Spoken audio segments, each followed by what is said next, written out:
Hey everybody, how you doing? You got Randy here from Cards and Sharps. Glad you can make it by. What we have here is another new knife.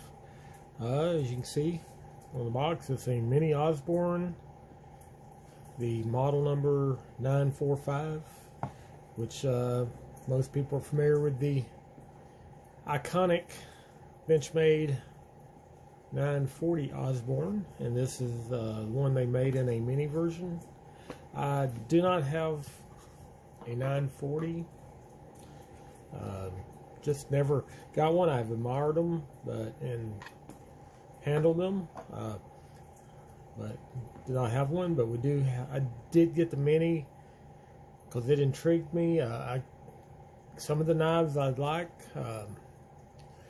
Just wasn't quite sold on them until they came out with the mini version, because that, for most uses for me, that fits my hand, fits my lifestyle better. And let's have a look at it. Okay, there it is. It's looks pretty much like what you expect from an Osborne, and just in a picture looking at it, it looks just pretty much like the full-size 940, but it's got the green aluminum scales, same blade shape, reverse tanto, and for the most part, it appears, without having the full-size one here to compare it to, appears to be just a miniaturized version of it. And it has that look, and what I always notice striking about it is the length of the blade compared to the overall length of the knife. It just has the appearance of having a longer blade than some knives do, just in the way it's shaped. I come by this one. I don't have a wholesale access to Benchmade, so I always have to just buy those as I can. And this one got my service award from work and choice of different things, and I picked a gift card to a sporting retail store, and used that to purchase this. These are not a inexpensive knife, even miniaturized. It's not what I would call a budget knife at all. Alright, before we get into impressions of it and everything, let's go over some of the specs. The overall length is just about 6 3/4 inches. The blade length is going to come in under 2. It's 2.92, so under 3. So it's 2.92, so that's going to be good for you folks that reside in a place that has a 3-inch limit. You're good to go there. Blade thickness is 0.11, so not too thin, but not a real thick, overly thick blade stock. And being Benchmade, as you can guess, it's S30V, and they seem to prefer to make most of their knives out of that. Actually, though, I have seen some use of D2 in some of their knives, and I know I've seen some Griptilians when I got this one that were in D2, and they're not really knocking a lot off for the price. D2, which D2 is a good steel, just it's not going to be as quite as durable as S30V, but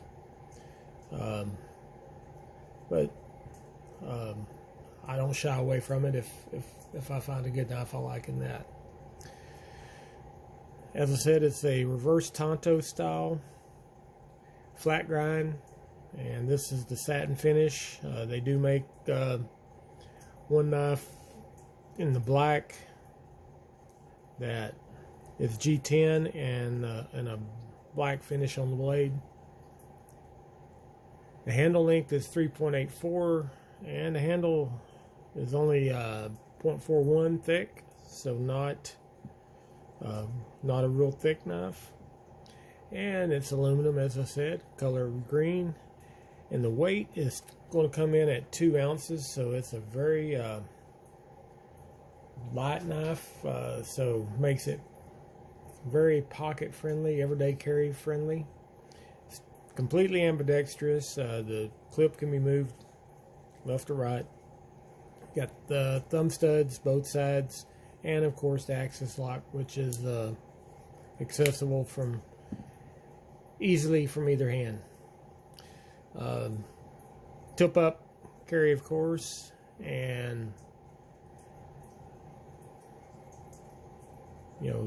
as I said, got the typical Benchmade axis lock. So if you're familiar with your Benchmades and all that, those are good, dependable lock, good lockup, good solid lockup. So good shape there. All right, let's just kind of get into some impressions of it. Let's compare it to some other knives. This is another mini version, and this is the mini Osborne. As you see, they come, they're basically the same size, and good example of what I mentioned about the design of the blade makes it appear longer. The blade lengths are about the same, handle lengths are about the same, but just the dimensions of the knife, the Osborne just appears to have the blade looks longer for the knife, whereas actually the grip T and the blade looks almost kind of short for the knife. And it's a lot to do with just the style and shapes of the designs and of the blade and the knife. We got the Rat 2. You can see the Rat 2 is a little bigger, a little more handle, a little more, just a little bit longer, about the same, pretty much about the same blade if you line them up there. But the Rat has an overall longer. And then we got the Rat 1, which is a lot bigger. So that kind of puts it in the scale for you. So the Osborne is, compared to all of these, actually looks to be a smaller knife. And if you don't have those, for reference, pretty much everybody is familiar with the Spyderco and Delica, and there it is with up against my David Yellow Horse Spyderco knife. So that gives you some scale. It makes the Delica look like a pretty good size knife in comparison, even though they're not that much difference. Okay, so as I said, the Osborne is a iconic style, been around for 20 or so years. It's kind of, as far as the flipping axis lock knives, it's kind of the iconic original Benchmade as far as those go. It's one everybody's familiar with, many people have had, and everybody I've known that has one has gotten years of good use out of it without any problem. The aluminum scales are durable. They have a nice texture to them, so they're not smooth. They don't feel slick at all. And just Holding it fits my hand nicely for my size of hand. I'm able to get a good grip on the handle without any problem. It feels comfortable. Does feel a little blade forward. You can actually, that's not an actual finger choil there, but you can, if you're doing some fine work, carefully get your finger in there and you could do a little bit of fine controlled work with it, but not really made for that. It just happened my finger will fit in there. A lot of guys' fingers would not even work in that spot. The jimping is in the little bit of the frame area here on the top and bottom, so you get a good grip on it there with the jimping, but it makes you feel like you're kind of holding a longer knife and not as controlled. Then you got the typical Benchmade pocket clip.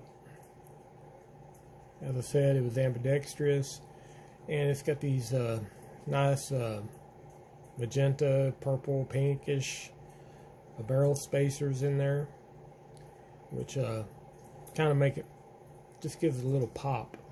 Looks pretty cool.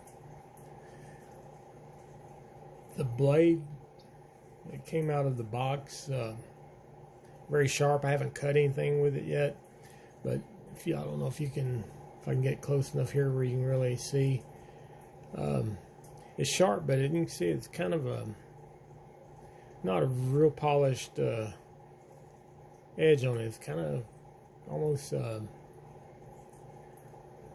rough looking. So not a mirrored finish or anything like that. Not a overly smooth finish, though it is very sharp. These run you run in the neighborhood. I believe you can get them on like Blade HQ for $174. I've seen them in the $185 range, so it's somewhere probably just roughly $175 to $185. So that puts us nice squarely in the not budget knife category. It's not ultra premium price, but it's you're paying a lot of money for not a big knife, not super premium steel, and I know Benchmade kind of sees themselves as high-end or high-quality, high-end knives, and do we think this makes the mark for that? I would think the quality seems to be good. It's not got any play at all in the blade, and you can see the centering is real good, so good quality control on this copy here. So all is good there. Would I have paid $180 for it if I was just plopping down the money? Even though I had been wanting these ever since they came out, wanting to get my hands on one.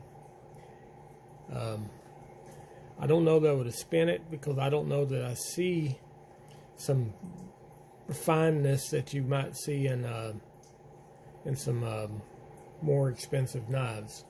Though it's good finishing, no sharp edges anywhere. One thing I would like to see from this price point would be for them to make it standard with a deep carry clip. I think for the cost difference, that would be something they could easily add to these without losing their profit margin much, and would give it more of that higher end quality feel to it. I know some people would like to see them go to S35V, but I'm fine with S30. I've gotten good service out of it for what I use these knives for, so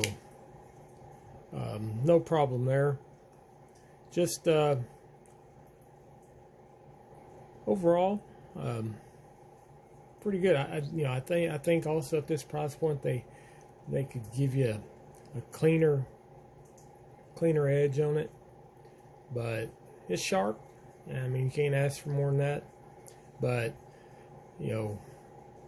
for most people, these knives aren't a showpiece or anything like that. So, people that like to sharpen as their hobby, then they can clean them up and get them looking good. I don't know that I'll bother with it until it needs to be sharpened, that I would really work too hard at trying to get it really cleaned up there. But there was just one thing I did notice about it that just kind of stuck out, and that and the absence of a deep carry clip. Two things I'd like to see in a knife I'm paying close to $200 for. So that is my impressions quickly of the 945 Osborne, mini Osborne.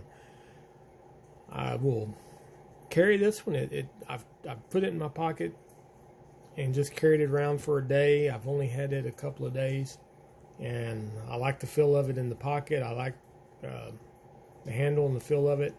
The action is pretty good. Maybe it's a little less stiff than it was the day I got it. I haven't tuned on it or anything, so just in the fidgeting with it, it's loosened up some. So pretty nice action. Not as quite as smooth yet as my mini Griptilian is, but this hasn't been broken in yet, so I expect it to get that really good action to it once it breaks in. And I'll carry this one. This will go into my everyday carry rotation and carry this one a while, and maybe I'll be able to get back to you guys with impressions after carrying it a while. First impressions are it's a nice knife, and I look forward to keeping it a long time and getting good service out of it. And for what I paid for it, I'm really happy with it. So there you have it, mini Osborne. We'll see you guys next time.